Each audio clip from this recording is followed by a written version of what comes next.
বন্ধুরা, আজকে আমি মাত্র 3টি ম্যাচের কাঠি দিয়ে সিম্পল একটা হাতুড়ি বাজি বানিয়ে দেখাবো। চলুন ভিডিও শুরু করা যাক। তো এর জন্য প্রথমে যে কাজটি করতে হবে সেটি হচ্ছে আমাদের এই 12 তলা কাগজটাকে কেটে নিতে হবে।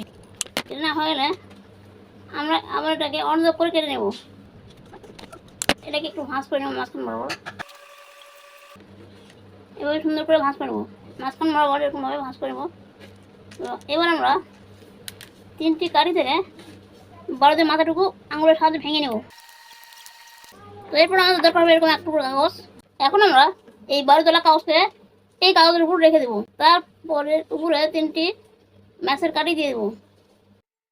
ম্যাচের কাঠি দেওয়া হলে এটা আবার উপরে দিয়ে দেবো। দেওয়া হয়ে গেলে এই পাট দিয়ে এটাকে একটু মুড়ে দেবো। আমরা এই মাথাকে একটু ভাঁজ করে নেবো, তারপরে এই মাথাকে একটু ভাঁজ করে নেবো।